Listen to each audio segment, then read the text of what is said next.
This is the last Giddy Farmer podcast. It's nice to be here. Yeah, it's so nice to have you on the platform today. I really appreciate that, you are joining us to share from your wealth of knowledge and experience. So I'll just quickly give a brief overview of what we'll be doing here today to the audience. And shortly after then, I introduce you. Then you give a brief address to the audience. So they get to catch on with us. The topic of discourse today is extension in the marketplace of development, basically looking at a fusion of art and science, right? So we are looking at about 2 hours for this discussion. It's going to be conversational, question and answer. The audience can participate in this. So I'll just give the audience a brief outline on what's on the timeline today. We start with the event brief, introduction of guests, next speech, question and answer with the guest, and also audience participation. We have then the closing remarks, quick summary, and vote of thanks and official closure of the event. So good afternoon, everyone. Today, we gather to explore a fascinating and vital aspect of development, extension in the marketplace. So extension is more than just transfer of knowledge or technology. So it is crucial bridge that connects innovation to real world application, enabling development efforts to reach communities, markets, and individuals who need them most. But what makes extension really effective? It is the unique fusion of art and science. On one hand, we rely on rigorous scientific research, data, and technology to create solutions that address real challenges. And on the other hand, we embrace creativity, empathy, communication, and cultural understanding, elements of art that allow these solutions to resonate with people and be adopted successfully. So this process is more than just fusion of art and science, inevitably multidisciplinary, involving collaboration among diverse fields such as technology, social sciences, economics, and communication. So equally important is that the active engagement of multiple stakeholders, from researchers, extension professionals, to local communities, policy makers, and market actors. So in this discourse, we will explore how this complex fusion of art, science, multidisciplinary expertise, and stakeholder collaboration, drives effective extension in the marketplace of development. We also consider the challenges and opportunities this approach presents for the future. So I invite you to engage openly, share your insight, and together deepen our understanding of how extension can continue to drive meaningful and lasting development. So I go to the introduction of the special guest today.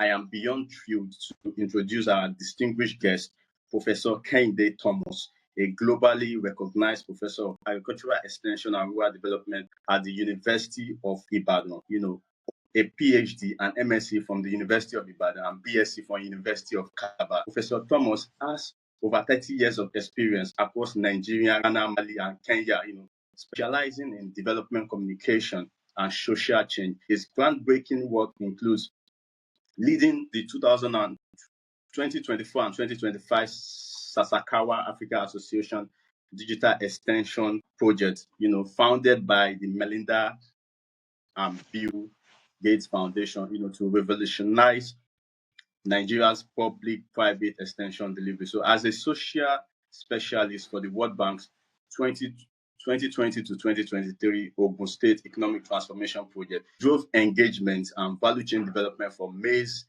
rice, and cassava. Professor Thomas' extensive research, published in journals like Africa Focus and Agricultural Tropical Earth Tropical, explores gender inclusion, migration impacts, and cocoa commercialization, helping to shape policies and sustainable agriculture. So as a polyglot, fluent in English, Yoruba, and Hausa, he masterfully blends scientific tools like the SPSS and ICT with the heart of community-driven solution, embodying today's theme, the fusion of art and science. So join us as Professor Thomas shares transformative insights for Nigeria's agricultural future. So I would leave the mic briefly for Professor Thomas to introduce himself and, just address us. Thank you so much, Professor.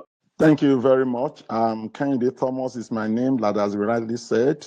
I lecture in the University of Ibadan, and it's very interesting to know that I came into this market as a novice. but now I'm a good trader in the market. As we journey in this discourse, you're going to understand why we want to just situate the issue of extension practice in marketplace of development. Quite a number of our students, they are naive, just like I was when I came into this space. But over time, I was able to learn that there's nothing as good as being in this space. I don't want to just begin to say what I've done, which of course is online. If you really want to know what we have done, you can really get all of that online. But this discourse really, in my heart, is to bring on board the young generation to this market. Those who felt wasted their time studying extension, those who felt they cannot get anything from agriculture, quite a number of things they can get from extension practice. And doing that today, you are going to have value for your time. Thank you very much. Thank you so much, Professor Thomas. That was a rich profile, captivated by that, and also your address and what you reach for this session, and also trying to help young people that are trying to find their way, space. So I will just proceed to the first question of the day. If you're having any question, you can drop it as we proceed. We'll be, engaging with the questions as Charles Ayeba Baidu Bamote. Sorry if I didn't pronounce that right. He's saying hi, and we are saying hi to you as well. So, Professor Thomas, thank you for gracing this platform, and I wanted to share from your vast wealth of knowledge and experience. So, we have a deep and interesting topic at hand today. Extension in the marketplace of developments. Extension practice. Extension practice. Thank you for the correction. Extension practice. Yeah. In the marketplace of development, a fusion of art and science. Professor, when I first shared this topic, quite a number of people, they struggle to understand what it meant. And many others think whether extension involves art or science. So they were like, what is marketplace of development? So for my first question, I would like you to first break down this topic, explaining the themes and collecting them together that we may have, and particularly for the audience, that with us today, that may have better understanding of the topic and thereby actively follow the discourse of the day. Thank you. You can have the floor, sir. Thank you very much, Aziz. I see this as a very big opportunity to educate the audience, to sensitize colleagues, students, and extension practitioners, particularly to see the changing roles in extension practice. Now, the title conveys that extension practice operates within a complex and dynamic development environment. And you agree with me that quite a number of development practice is all over the place. And in this development environment, we have diverse actors interacting, and knowledge is what is negotiated, adapted, and applied. And of course, the success of this interaction demands both scientific competence and artistry of human engagement. We need to note that because the extension practitioner, therefore, is not just a technical expert, but also a creative facilitator, a communicator, and also a change agent. You will agree with me that the landscape of development is evolving, and the role of extension practice stands at both as a bridge and a beacon. And I want you to mark it. The discussion is not talking about agric extension practice. We are talking about extension practice in general. So the extension practice that we talk about stand as a bridge and a beacon to connect knowledge to need. And I want us to mark those words, that there must be a connection with knowledge and need, while at the same time, the issue of policy must be connected to practice. And of course, the innovation that we are talking about, that we preach in extension, must be connected to impact. So you could see the trajectory. Knowledge that we gain and we disseminate must be tied to needs of the people, not just wants. Policy formulated must be tied to practice. Innovation must be tied to impact. So it's important for us to reflect at it, because we are all invited into these to interrogate and appreciate the dynamic interplay between the technical rigor and human-centered creativity that define effective extension work. So it will interest you to note that in all of this, extension practice is often misunderstood.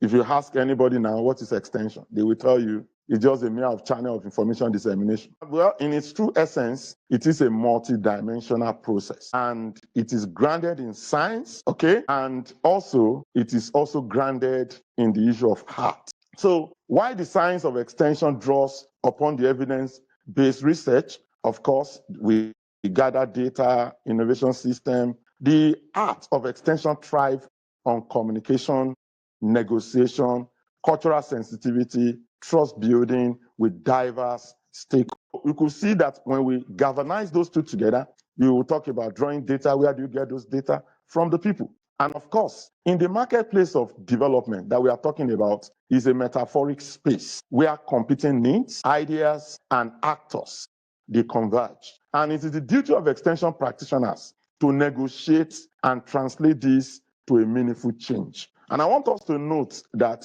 until change happens, nothing has been done. So the task of extension practitioner is not just for transfer of knowledge, delivering training, but to foster inclusive participation, catalyze local innovation, and empower individuals and communities to become co-creators in their development journey. So it's a whole lot of things.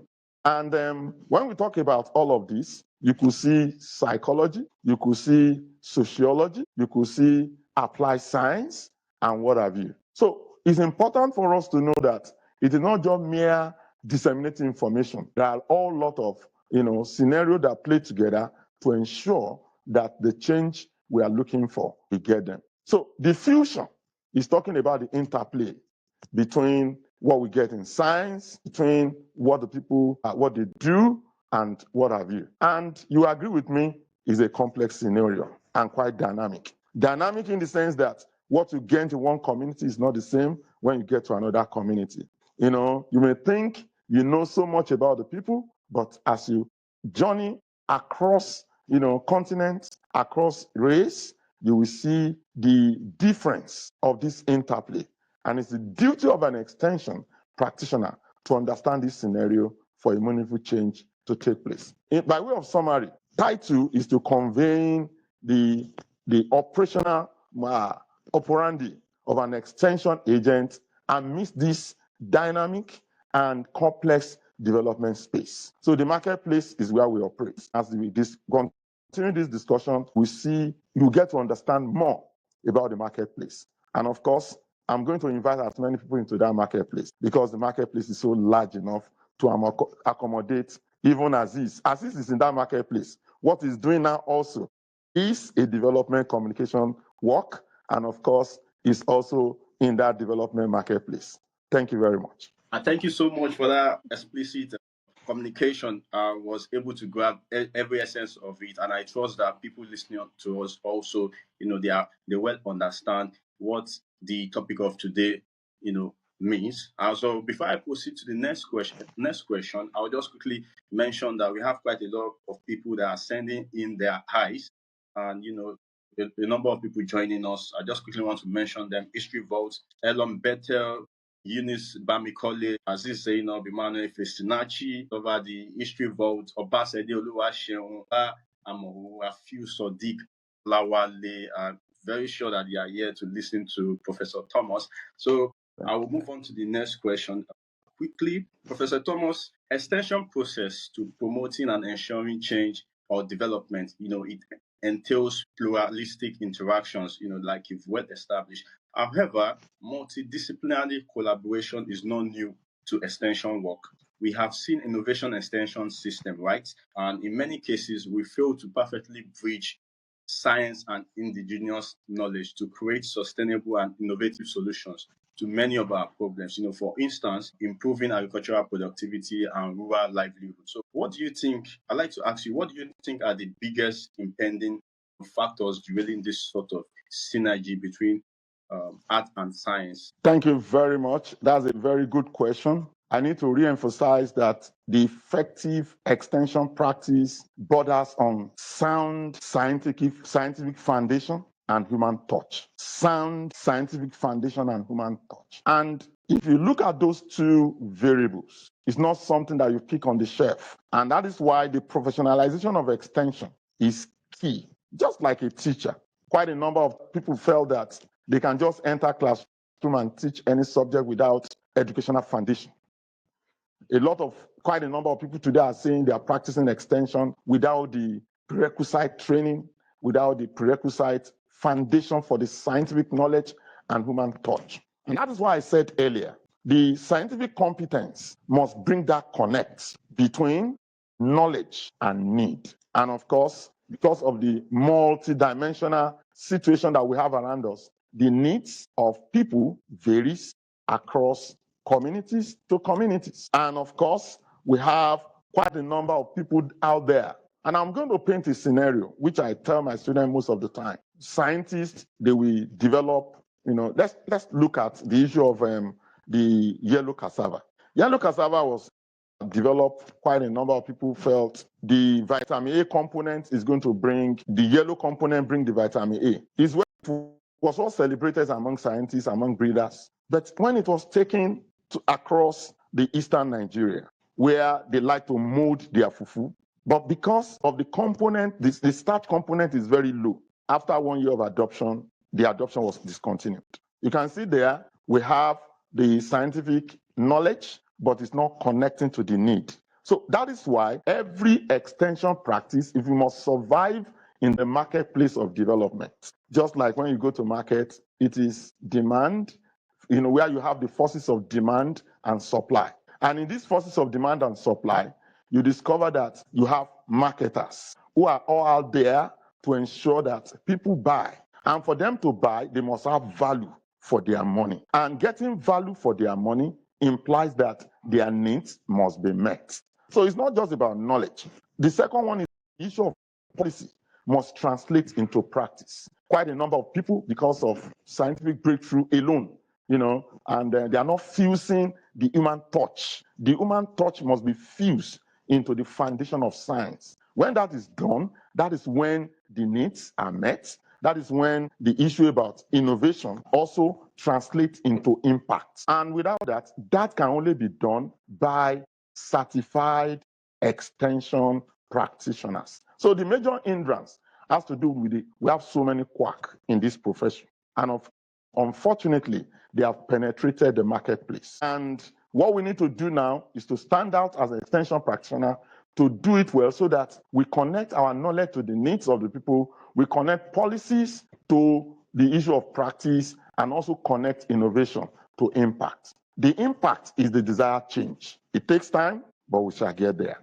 Thank you. Thank you so much for that, Professor, and thank you for bringing practical aspect to it, citing the yellow cassava and also telling us what is responsible for this disconnect. We have quite a number of quirks in the field, and you also mentioned what we can do about it, right?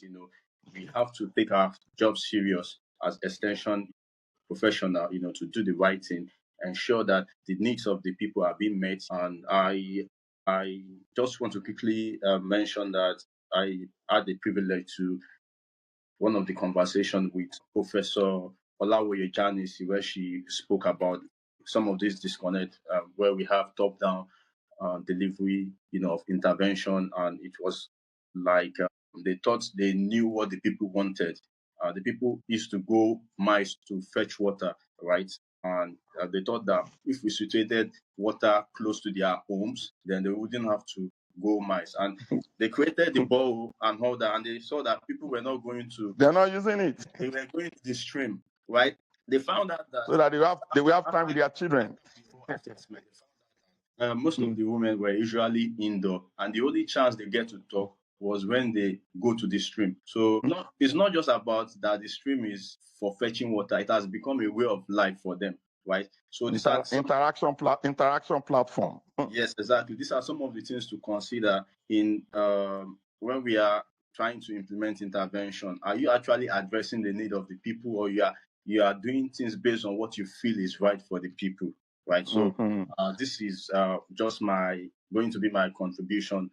So if you are having any question, you can start sending in your question now. Benga Olayinka is saying that the submission is expository. However, how would an extension practitioner understand the customary practices, customs and law operational in different communities and places? We are going to address the question later, Benga.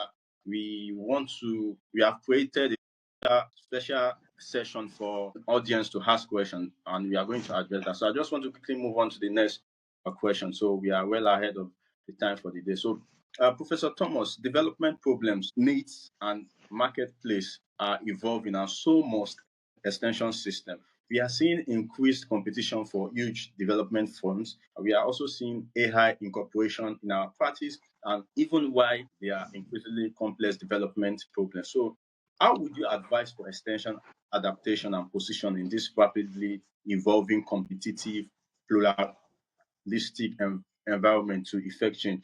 I tell you, I give for instance now, here in Nigeria and Africa, extension system struggles. Our farmers are hindered by climate change, but they yet must produce, but their actions also contribute to climate change as well. So, other hand, we have AI, we have carbon credit and climate funding contested for by many stakeholders. So how would you advise for the obsolete and struggling extension system, to connect these opportunities to solve real problems? How would you advise for that? Excellent.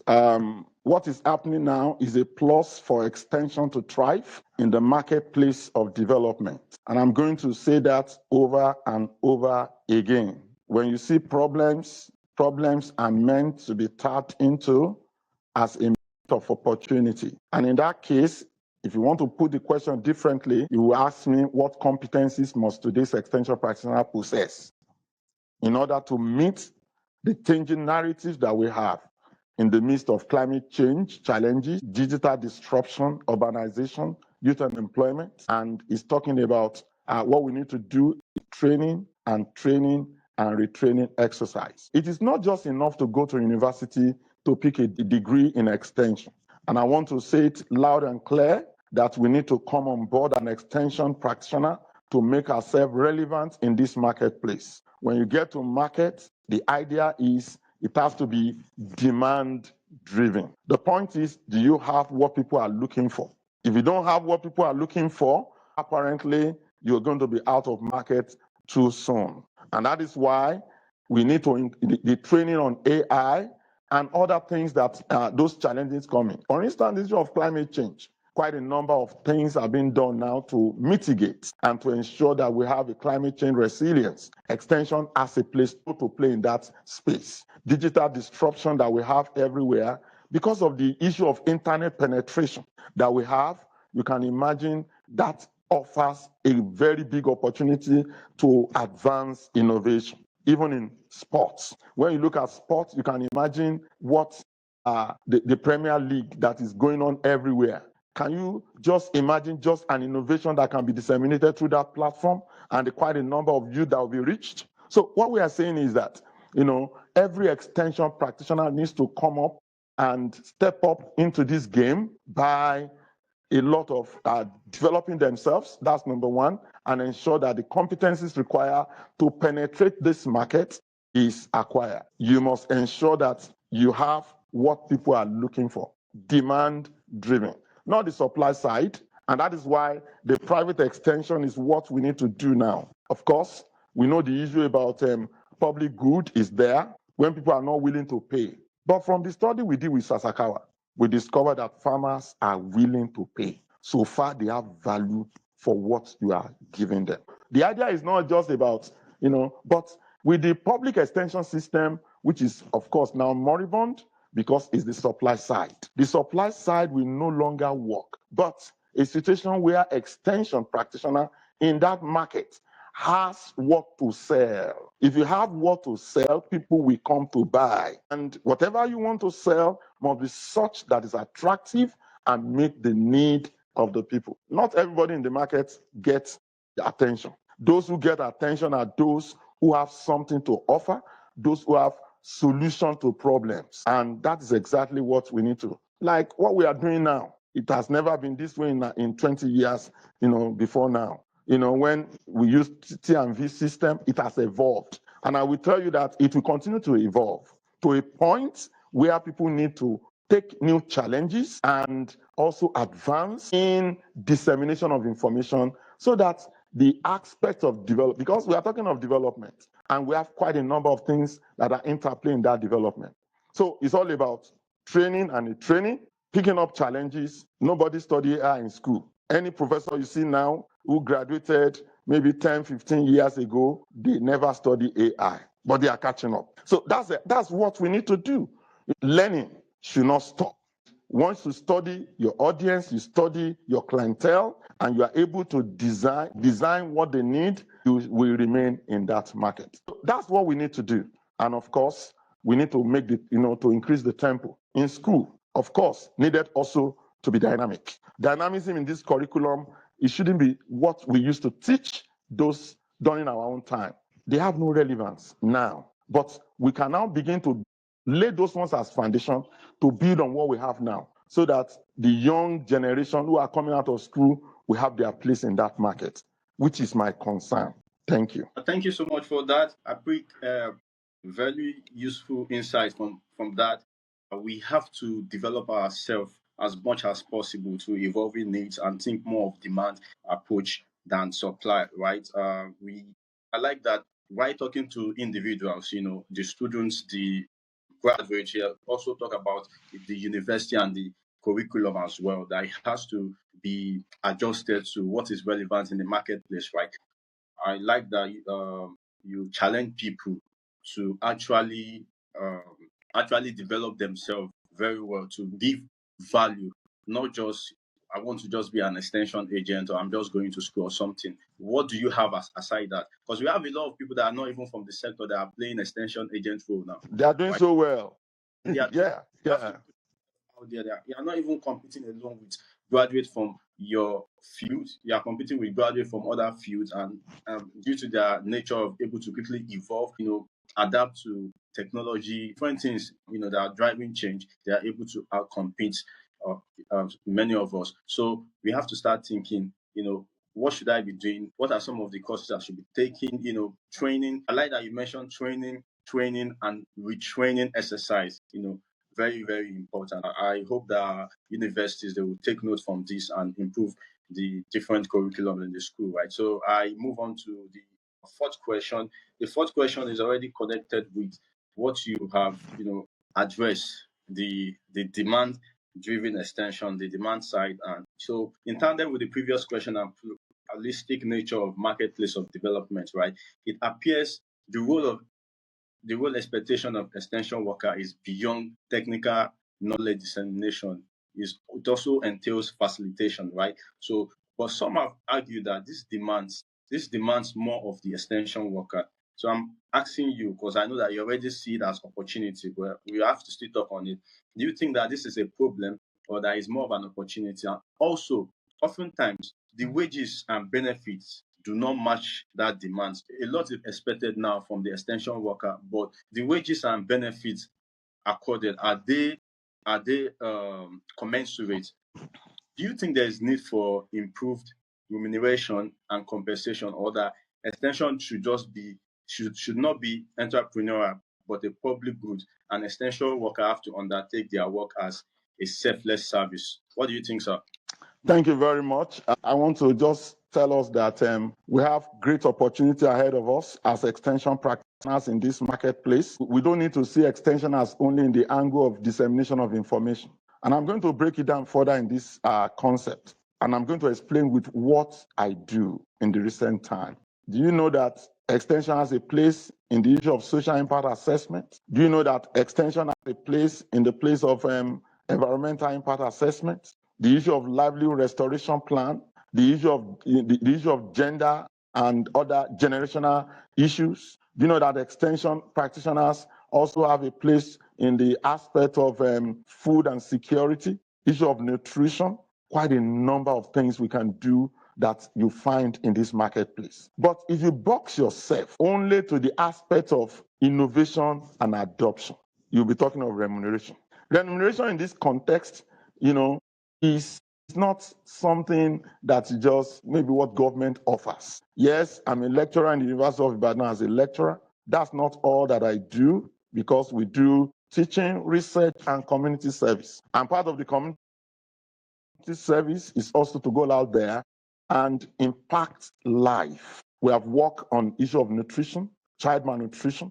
We have worked on the issue of climate change mitigation. We have worked on the issue of livelihood restoration. We have worked in the concept of digitization of extension in Nigeria. All these concepts, they don't come cheap. It's not, it's not equal to my salary. There are some you even do that you get your salary in just maybe few hours. So it's about competence. It's about what you have to offer. Quite a number of us don't know our value. If you know your value, you discover that all these things, comes with a lot of premium added to what you are going to put on the table. So the challenge I'm throwing out to colleagues, don't box yourself only to adoption innovation. Step out. And I tell you, in this market, a lot of money exchange is taking place. And those money exchange, they are not cheap.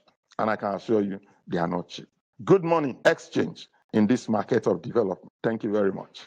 Thank you so much for lending your voice to that, and expanding our view. There's so much opportunity in this space, and a lot is being earned. Like he rightfully said, you can earn a salary of a month just in few hours work. Right? So, and he has exposed us to many of the opportunities in the space: social impact assessment, environmental impact assessment, livelihood restoration plan, gender and generational issues, food and security, and nutrition, child malnutrition, digitization of extension. And he's saying that many of us, we don't know our value. If you know your value, how you value yourself determines how people value you, right? So if you are able to brand yourself, put yourself in a very good manner out there, you are going to attract the good opportunity for yourself. So I'm going to move on to the next question, but I just want to tell the audience that soon we are going to start taking a question. We will soon reach the half mark of the discourse, right? So you can start sending your questions in. I'm already seeing quite a number of questions in the comment section. We'll be addressing that after these follow-up questions, right? So I move on to the fifth question. We've asked 4 questions previously, but this question is still going to be on collaboration, but this time it's going to be between arts and science. So I posted a video recently that I watched where farmers in Bangladesh, they developed these floating beds that they planted on when floods overtook their farmlands and make farming impossible. So the success of these innovations was quite remarkable, a very high level of knowledge and scientific process. So now in innovation development process, I think for agricultural extension, they are doing better in that space. But in general extension, many times indigenous knowledge and those of farmers and rural people are not considered. They are seen as of no or lesser value, which is not true. And as we have seen with what I've said about the farmers, developing a floating bed to adapt against their situation. So I'd like to ask you that, what do you think is the implication of this omission? And what does this addition bring in this time of evolving multidisciplinary approach to development? I'd like to hear your thoughts on that, sir. Yeah, thank you very much. One of the things we leverage in extension practice is what we call reversal knowledge. And how do I mean by reversal knowledge? Where the teacher becomes the learner and the learner becomes the teacher. And that's exactly what every extension practitioner should do. Indigenous knowledge also is a form of science, but it's not complete science until people can follow the same step anywhere in the world and get the same results. So the idea that we need to bring on board is to take up what people used to do, refine it, and that is why the fusion of science and art.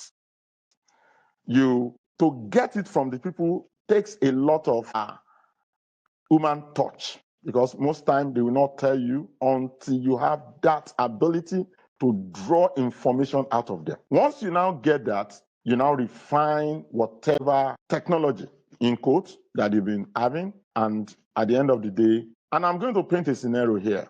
When we had the advent of armyworm, that was about almost 10 years ago, and we were in a farm. And what they do is to put sand in the cone of the maize, at the cone. And I asked, why do you do that? They said, that's where they have the larvae of the armyworm. And the sand suffocates them.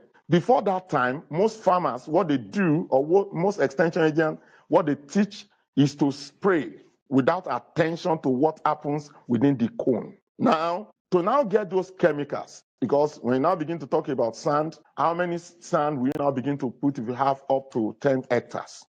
Now, you now deploy that into teaching farmers, okay, you now have a chemical that can kill the armyworm, but now your concentration of spraying will now be on the cone. You can see the hearts, you can see signs there.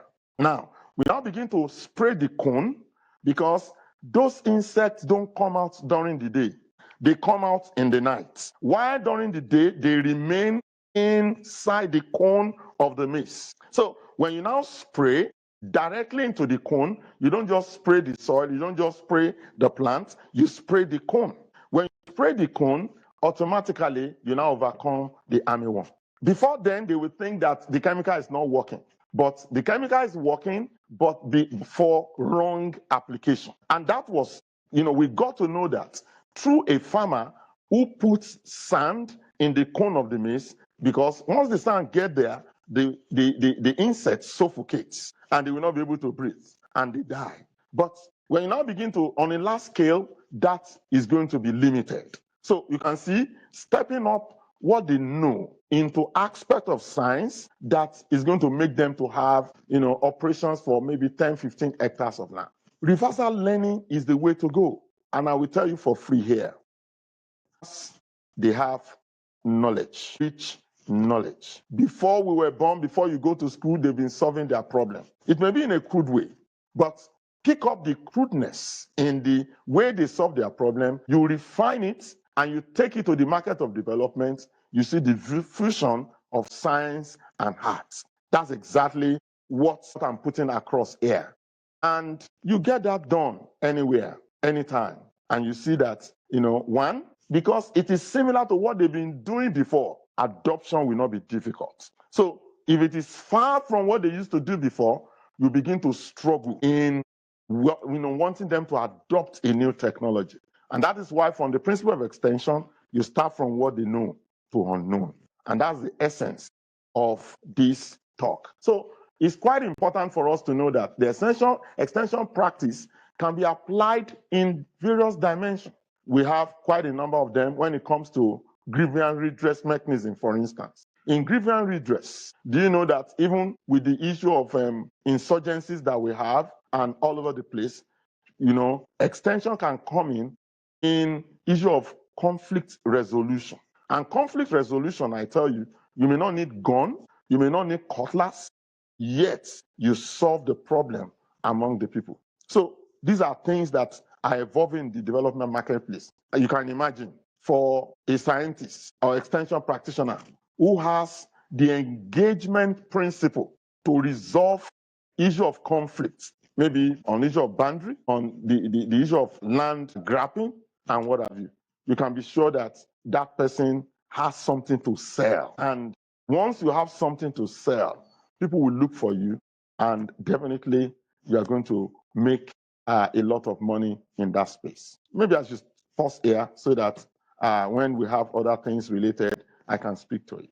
Thank you so much for that. I particularly love this part. It helps to answer that question. And I love the fact that you mentioned that reversal knowledge, very important, where the teacher becomes, the learner. There's a lot to learn. It's not only top-down approach, it's also bottom-up approach. We are having this two-way communication where the disseminator and the person adopting, they are learning from one another to actually bring about sustainable and responsive change, responsive intervention as well. So I like that, you gave this practical example using the armyworm. You explained that it's not necessary, it's not that the indigenous knowledge is good, but many times it might not be systematized and enable re-implementation to give the same result every time. So you said that what do we do about this? What we have to do is to refine and set it up, in a scientific way, right? So you also mentioned that it's easier to actually work on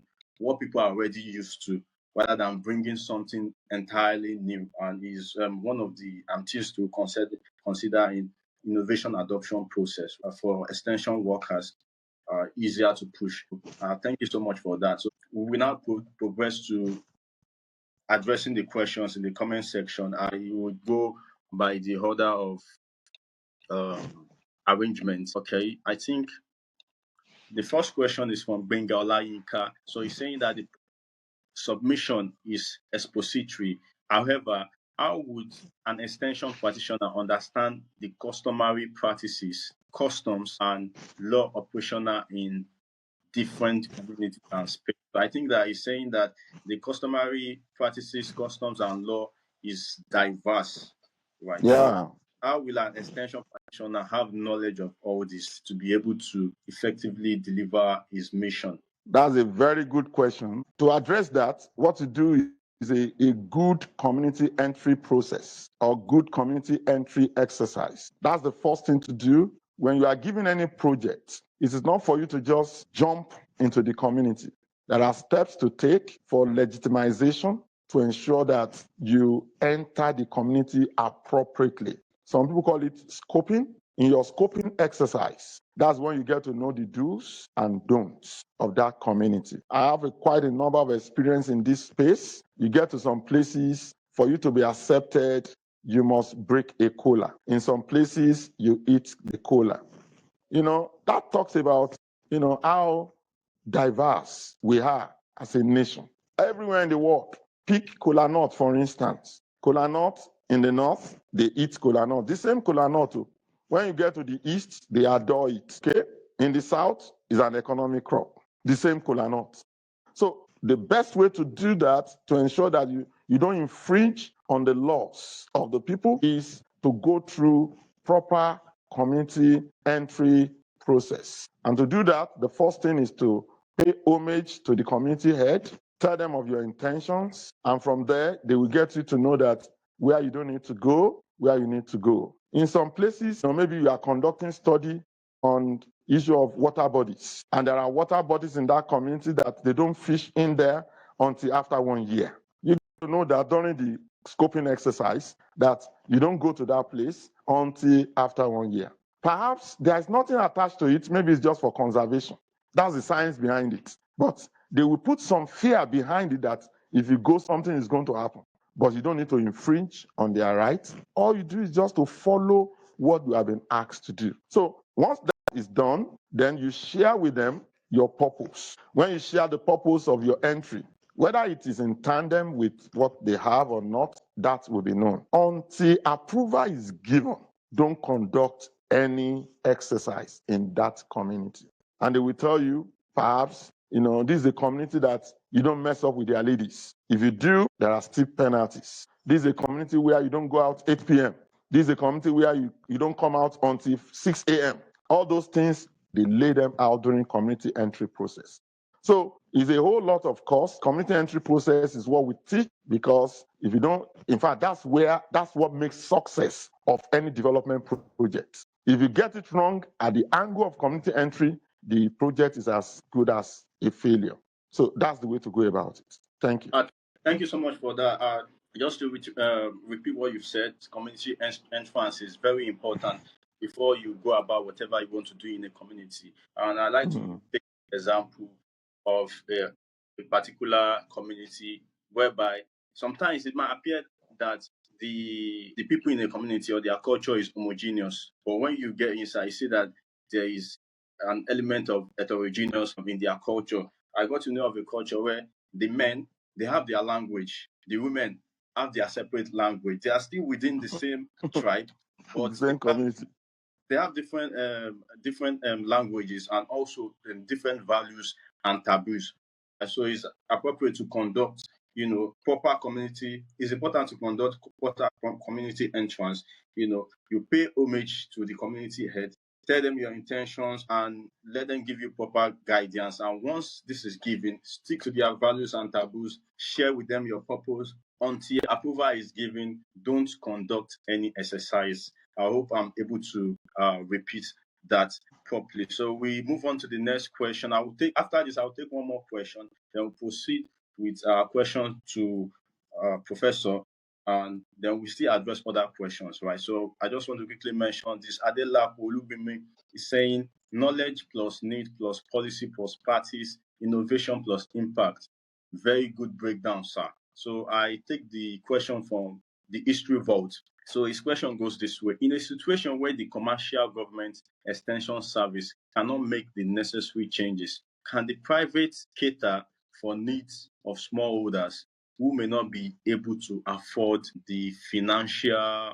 Okay, he didn't complete that. So he's saying that, for instance, these smallholders use very simple devices that have capacity to do very little, and they rely on mostly local languages. So it's basically saying that, can private extension, work where we don't have commercial government extension service in place, and especially for smallholder farmers looking at their specific socio-economic status? What do you think, sir? Yeah, that is very, very important. It is very important for us to note one thing. Private extension have really stepped up to meet these challenges. Number one, we have the person is saying is already in place. We have quite a number of private extension agents meeting the needs of farmers. And how do they do it? The Catholic Relief Mission is doing fantastically well. Sasakawa is doing fantastically well. We have Extension Africa is doing very well, and quite a number of them, they are doing well. Crop to Cash is a digital platform. One of our students is also doing well in that space. And how do they do it? That's what we call bundling. They bundle they don't tell farmers you are paying for this. So they bundle their services. In bundling services, it means when you are buying fertilizer, you're already paying for the extension service unknowingly to farmers. That's what they do. They will not tell you, when you are buying herbicides, like for instance, the OCP fertilizer, which we did livelihood restoration plan for in December, in Sokoto, in Kaduna, and in Ogun State. What they do, they have all the things they produce, herbicides, fertilizer, and they give them this input as subsidized rates. And they have extension agent attached to them. So, for instance, when you now buy your fertilizer at 7,000 naira, what farmer is paying for in their mind is fertilizer. But part of the money inbuilt in that fertilizer is the service charge for extension. That's why we call it bundling model. That model is working fantastically well for private extension, because even though we found that farmers are willing to pay, but I tell you, in reality, quite a number of them, we don't know how much they will be willing to pay. But with the bundling services model, that is also helping our farmers to get extension information through private outlets. And that is all over the place now. Thank you. Thank you, sir, so much for that, and for we as individuals seeking to provide extension service, to smallholder farmers. This is one of the strategy that we can adopt, right? And also important to know that just because farmers are willing to pay doesn't mean they are willing to pay a certain amount. So it's left for you to do your research properly and offer appropriate strategy for you to capture them in. So I'll go to the next question. This is the last question that we'll be taking. I will proceed we return to asking Prof questions. Just to mention this as well, Amusa Oluwatoyin, he says, refine the crudeness in the ways farmers solve their problems and take it back to them. Adoption of innovation will be made easy. So would read out this question. Charles Ayeba Bamote, sorry if I pronounce that wrongly. The person is saying, kindly debunk the issue of grievance redress mechanism as unprofessional to the extension agent's mandates. Are you able to see that, sir? Well, maybe what the person have in mind is how do you deploy GRM as an extension practitioner? It's very simple. We have various levels of GRM. We have at the community level, we have at the state level, we have at the federal level, depending on the project. And as much as possible, maybe I should just let us know that grievance is a misconception that you have concerning anything. It is not yet a conflict. When it is not resolved, that's when it turns to conflict. But projects, they know that if you bring maybe water borehole to a community, and what you need to do, community mapping is not done. Apparently, it's going to be far away from somebody's house, and it's going to be closer to somebody's house. So somebody who is far away and still need water may have some grievance. Are we getting it now? So when resources are not equitably distributed, apparently you're going to have grievance. And grievance is not bad, as it were. Not every grievance, not every conflict is bad. We have some positive grievance and negative grievance. So what you need to do is just to create an avenue where you ventilate your grievance. And let me tell you, this is a World Bank standard. In any project, you must have a GRM committee. What to do, you have them in schools. That's why you have suggestion box. Is another way of showing your grievance. You don't need to write your name. You just write the time the food they cook in the hostel is salty, and you drop it. That's a grievance. And the principal reads it and say, call the caterer. Can you improve the salt in your food? And if the person doesn't see any change, they can now begin to carry placards. We no go gree, we no go gree. That's what happens. But before it gets to that point, you settle your grievance. So like I said, at the community level, you have a committee where then you open a register. After the register is opened, you look into the grievance, you resolve, then you just tick off. If it's not unresolved, then you move from community to state, depending on the level of project. At the state level, if it's not resolved, that's when it now escalates. And we have quite a number of ways for resolution. Some, it may even lead to court. Some people may go to court, depending on the level of grievance. So it's a whole lot of things that we need to talk about, in GRM. And I hope maybe the person's acts have been educated with this little explanation that I've made. Thank you. Okay, thank you so much for that. So I'll just, in my way, quickly repeat what you've said. Grievance is not bad, but when not properly resolved, turns to conflict, right? And you gave us a process to actually go about that. And I just want to share from my own personal experience, delivering service to people, right? Many of the clients, customers, the audience, and the beneficiaries, many times they just want to feel heard, right? That someone is listening to the problem that I have with what the service that you are delivering to me, and from there they won't constitute any problem anymore. So far, you are able to address their grievances, right? Concerns as well. So please, let's take that into consideration. So I will just entertain one more question, and that will be from Akilabu Akinsola. He's asking that, is there a relationship between agric extension and educational courses? For example, agric education, adult education, etc. For example, extension is more or less educating, teaching and learning. Yes, lot of relationship, but what I'm bringing on board is we have stepped up beyond just education. If you have listened to us from the beginning of this broadcast, you'll see that we are stepping up. It's not, you can do much more than education. GRM is not education. Social impact assessment is not education. The issue of lively restoration plan is not education. So come up to that market. Other things are there for you to display. Thank you.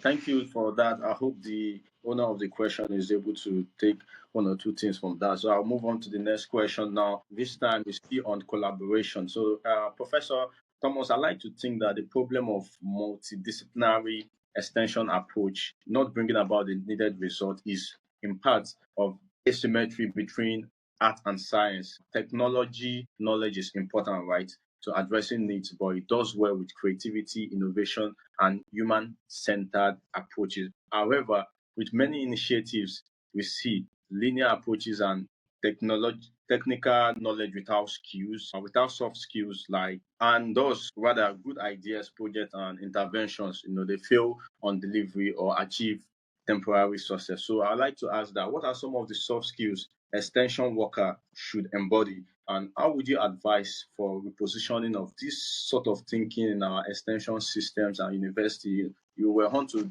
something similar in a previous question, so I just want you to address that.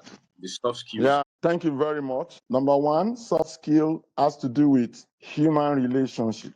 It's a skill. Managing people is the calling of extension practitioners. Human behavior is so complex. And if you cannot navigate how to manage people, you are not meant for, it's like somebody who gets to the market and they ask you, how much is your fufu? They say it's 10 naira. The person say, "Can I pay 2 naira?" And you begin to abuse the person. I'm sure you get that in the market when you get to the market. The question I will pose is that, will you buy that fufu even when it's cheaper than what you are bargaining? You're not going to do that. So we need human management skill because we deal with people in this marketplace of development. All these are painted centers around human beings.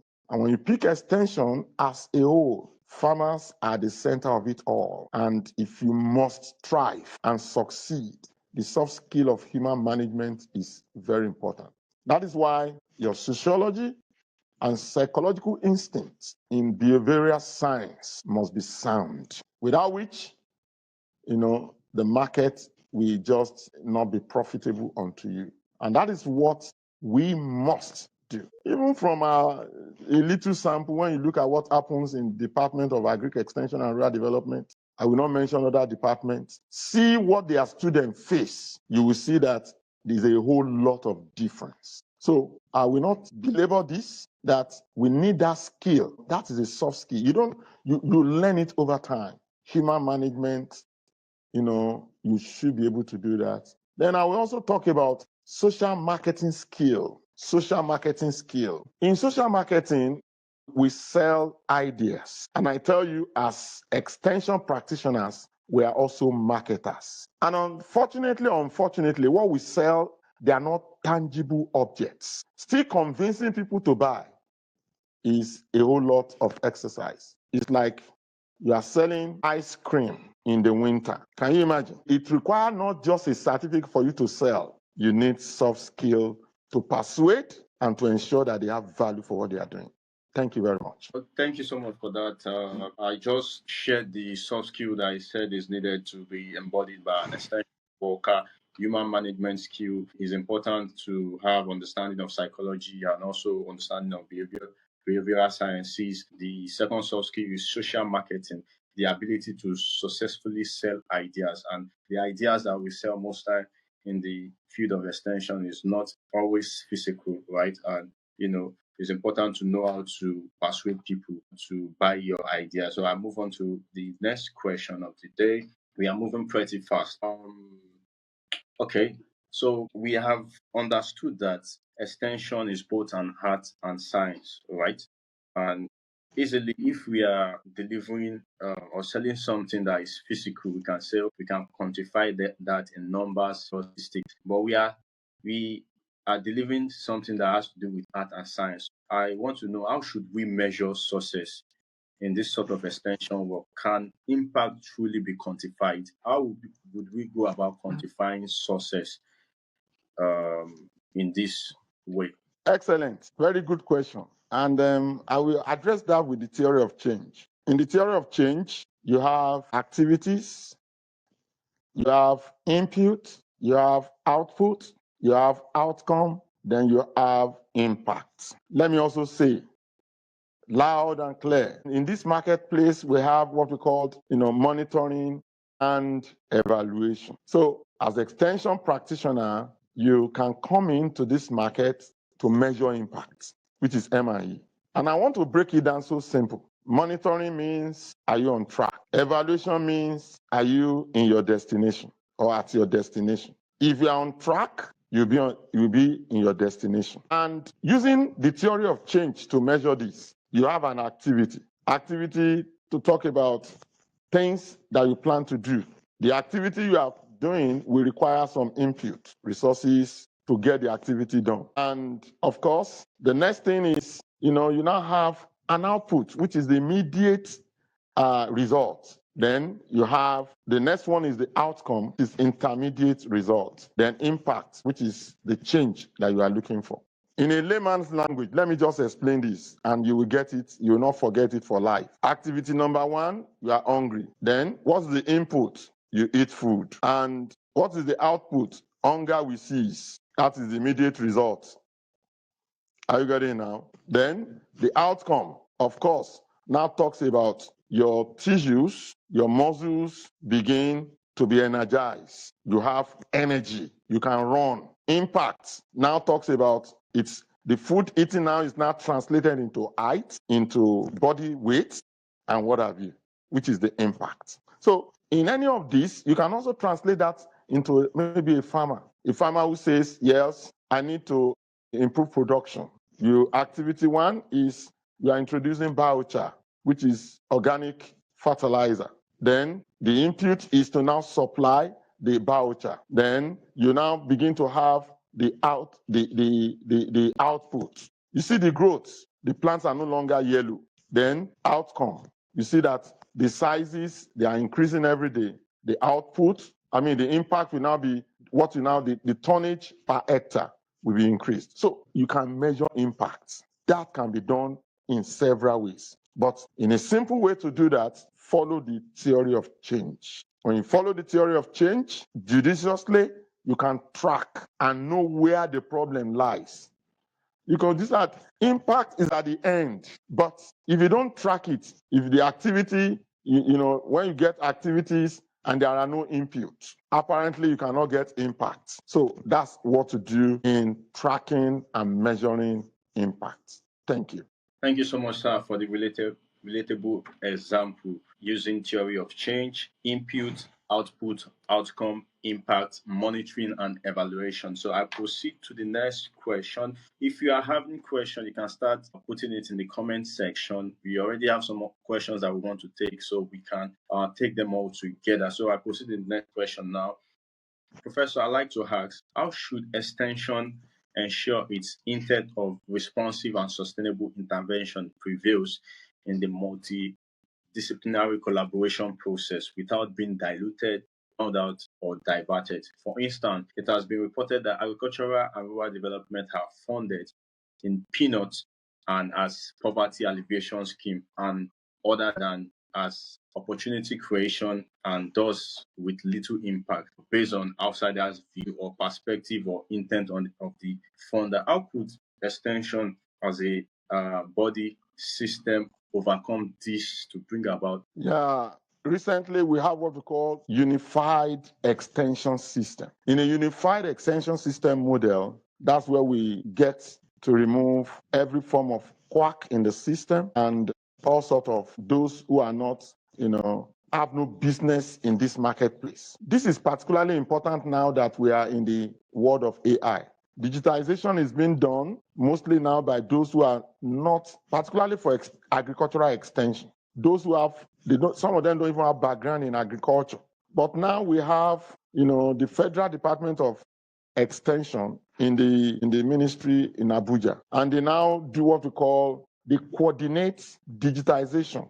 All the platform, digital platform that we have in the country, they are the one coordinating to remove what we call the information overload. Everybody seems to know everything now. When you open your social media, people educate people, and I tell you, some of them don't even know what they are talking about. So the process is on to coordinate extension practice in the country. And that coordination will make everybody to register with the Federal Department of Extension. Then there will be guidelines for operations, and they will monitor what everybody is doing in that space. With that, we'll be able to remove the hands of those who want to destroy the market, because the market is big, and we don't want people to come and destroy the market. You know what happens when you get to a market and they just tell you that product in that market is fake? Nobody is going to buy.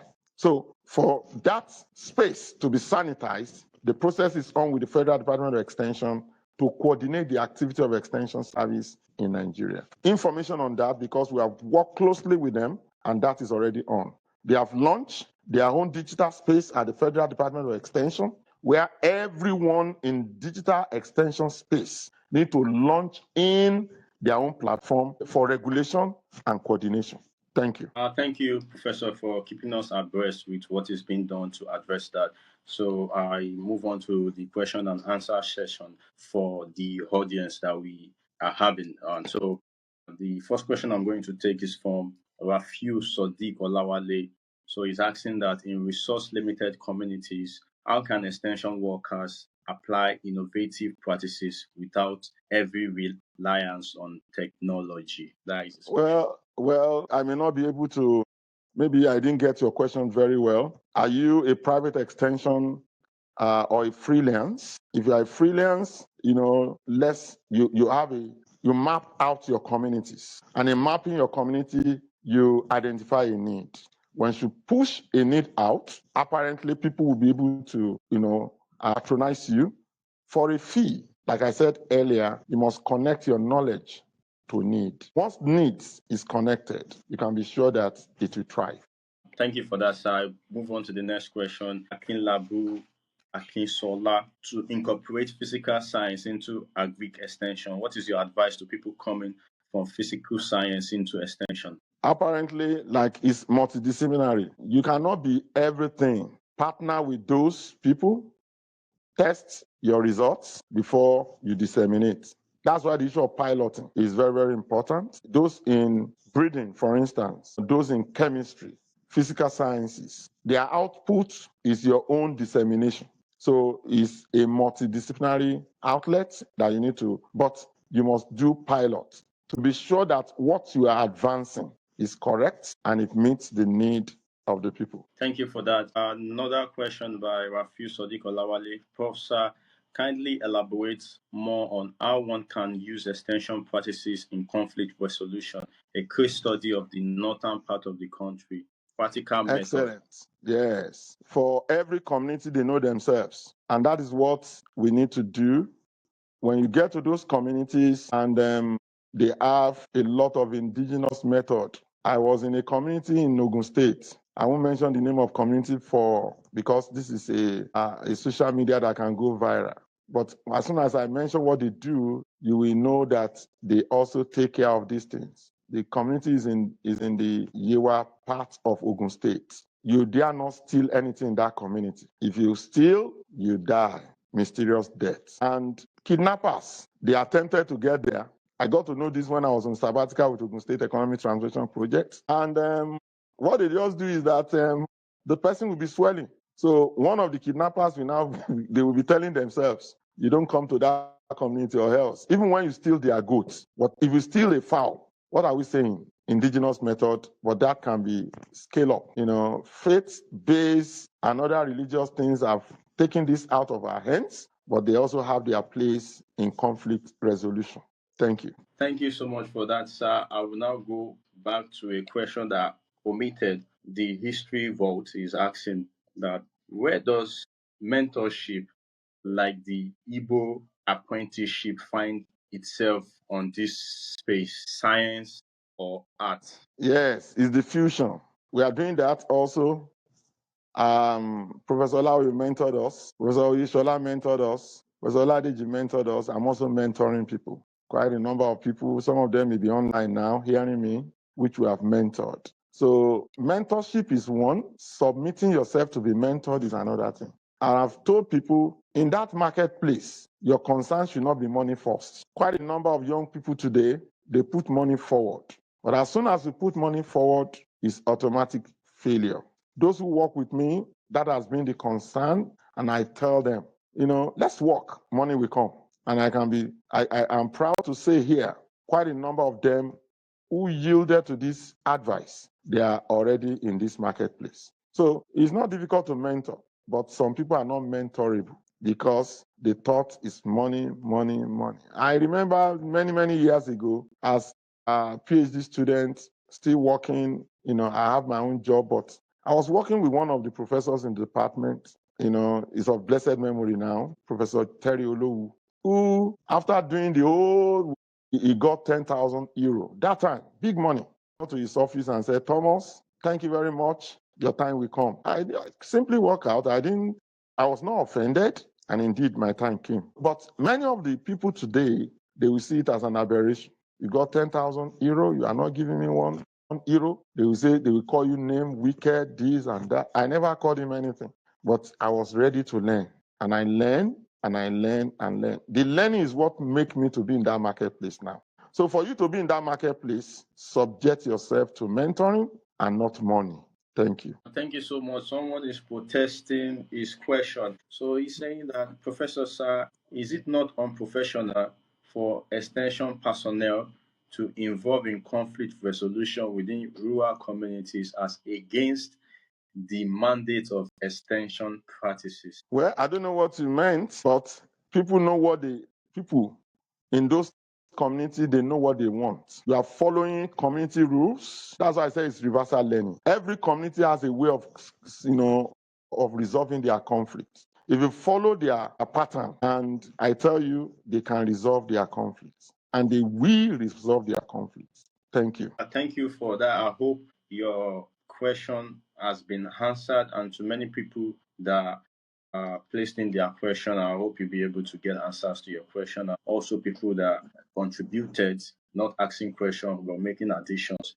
Thank you so much for making the whole discourse robust. So, I just want to ask you one last question. Looking ahead, how extension evolve?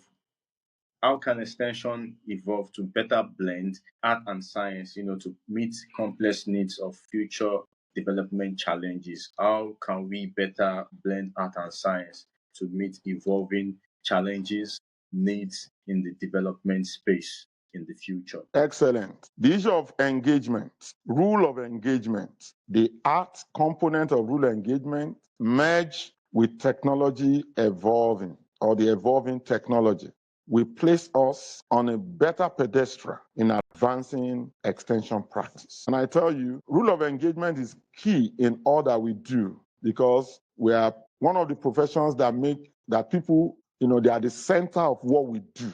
They are the center of what we do. And the science of it, the foundation of the science is the rudiment of research and data collection and what have you. And the aspect of human touch is the art part of it. So when you merge the two, quite a number of our farmers are disappointed because we have asked them several questions, we have published several papers with no benefit. So the human touch, which is the aspect they must benefit, that is going to make us remain in that market. So that's the way to go. That's the way to go. Thank you. Thank you so much, Professor Thomas, for addressing all the questions that I've posed to you today. It's been very insightful, and I want to proceed, to summarizing the discussion of today, and then you would help us with giving us a 1 minute closer of, advice to the young people, how to better position themselves out there, and to be valuable, make impact, and name for themselves in the space. But before I go on to that, I'd like to entertain one more question. I'll give a grace of that from Rafiu Sodiq Olawale asking that I want to appeal that our teaching, I think it's not question, is a contribution. I want to appeal that our teaching and learning process in the field of extension should be more practical oriented than theoretical. so that's his appeal. I hope that is going to be considered. That is noted. Don't worry, you are already in the marketplace. We'll bring you on board. Especially for people that are listening, and Professor Thomas as well is in a place to effect changes in that aspect.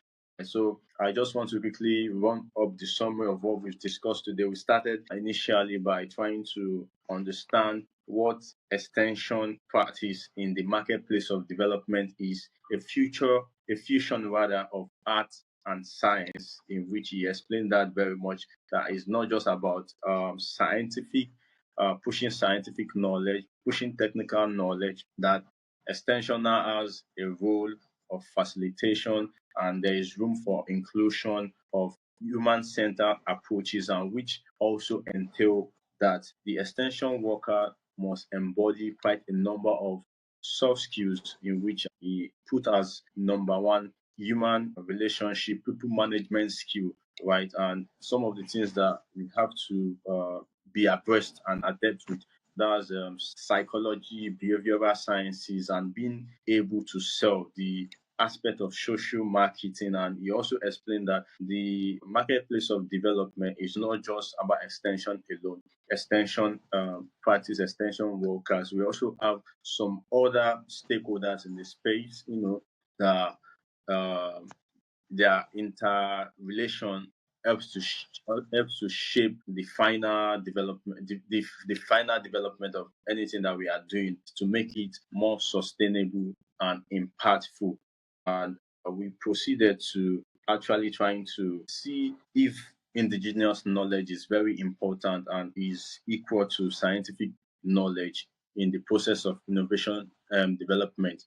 And we got to see that fine, indigenous knowledge is powerful, highly respected, but the problem is that in many cases is not methodical, right? And by the fact that it's not methodical, it may not be necessarily be able to be replicated to give same result every time. So that's the essence of science itself, that the whole knowledge is documented and we are able to repeat the same process and get the same result every time, right? So and he also told us on some of the things that we should be doing to actually ensure that we are able to put indigenous knowledge, knowledge of farmers and knowledge of rural people, into consideration. And we went on to discuss how extension with struggling resources, being obsolete, should be able to exploit opportunities among the challenges, that we have. We related the issue of climate change, whereby what climate change is impacting the productivity of farmers, and also that farmers have to still produce, and their actions also contribute to climate change. So how are farmers going to leverage opportunities in that space? Looking at possibilities of AI, looking at the possibility that we have a huge development fund for being products in the space. So we address that, and we move also to talking about the extension worker, the extension work itself, right? That what the extension worker is now doing based on the diverse nature of the marketplace of development is not just about disseminating technical knowledge. So the extension worker has a role of facilitation. So I placed a question to him whether he sees this as a problem, because many people see that with this sort of increased responsibility, it demands more from extension worker. Unfortunately, Professor sees it as opportunity, right? And he called upon us, the different agents in the space, agents of change, practitioners in the space, that we should level up capacity as skills as much as possible, to also call for demand-driven service rather than seeking to just supply service to the target audience, the beneficiaries, right?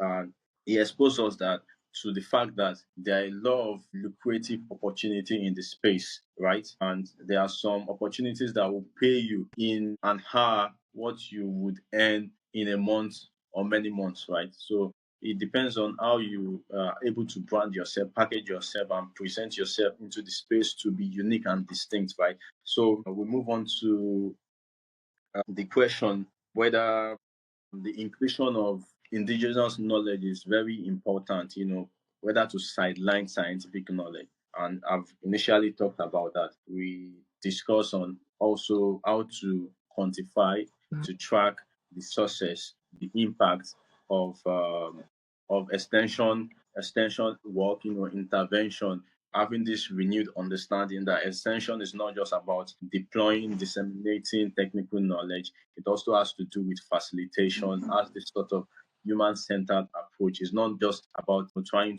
to quantify the whole impact and success in numbers. Now, how do you move beyond that? And he was able to give us a process to actually quantify that using the theory of change, where we have the input output and the input output outcome impact, and also talking about monitoring and evaluation, right? And so we also spoke on how to ensure that the mission, the goal of the extension field in bringing about a sustainable and lasting change, lasting development is not diluted. It stays resolute, irrespective of many participants that we have in the marketplace of development. How do we go about that, especially for people that are funding extension courses, and have this sort of idea that agricultural and rural development is a poverty alleviation scheme, and so they fund it in peanuts and in a certain way. So he was able to share the way that we can do that, and some of the things that have been done. We're talking about unified extension system model, and the other part that is the digital extension. So I believe that I've been able to summarize to some extent here. If you were not able to catch on with what is being discussed today, the discussion is being recorded and you have opportunity to be listening to it. Meanwhile, I just want to quickly mention that this space, this discussion, this discourse was brought to you by the Last Giddy Farmer podcast. So we always have this sort of discussion, enlightening, educative, insightful discussion from time to time, and we bring wonderful, well experienced, and vast guests like you would have for today, Professor Kehinde Thomas. When I initially read his address, I said that we are going to hear from distinguished personality that has wealth of knowledge, wealth of experience. And based on our engagement today, it turned out to be very true. First, I want to really appreciate you on that. And a lot of people are sending, their positive remarks. And the history vault is, clapping, saying thank you, Prof. And we have Anthony Agbongia Uyi. Uh, okay, I think I already addressed that. I appeal to you that the video recording is sent to us. That will be done. And Hakiba Yusuf is also sending applauses. And Antonia as well is saying that kudos to Prof. Thomas on his excellent rather performance today. Well done, sir. So I would now leave you the mic for you, sir, to give us the 1 minute advice, especially for young people that are pursuing career in this space, to make themselves valuable, wanting to do something impactful. Based on this renewed understanding of what extension practice is, with the evolving nature of the marketplace of development, right, presents quite unique and a number of opportunities. What would you advise them to stay ahead? I know that you've mentioned many things, but I just want you to give us. It's all right. It's all right. Those are. I need to also state that Aziz is one of us. He is a graduate from Extension and Rural Development. I'm very proud to also introduce him as someone in that marketplace. And I'm sure that he's going to go very far. He's passionate about this. I mean, the podcast itself is an arm of marketplace of development. So he's doing fantastically well, and I know he's going to go far. Passion into what he's doing, and you can see that it's everywhere in the media world. So that's the challenge I'm going to throw to all the young people out there. Do something for yourself. Create a market. Last Giddy is a market. He may not be getting money from it now, but I tell you, that market is going to fetch him money someday. So create a market for yourself. Like Last Giddy has created a market, I want to see very soon or hear very soon that you are also creating a market. We want so many people in this marketplace of development. During the course of our discussion, I mentioned one of my students also in this market, crop to cash, is in this market.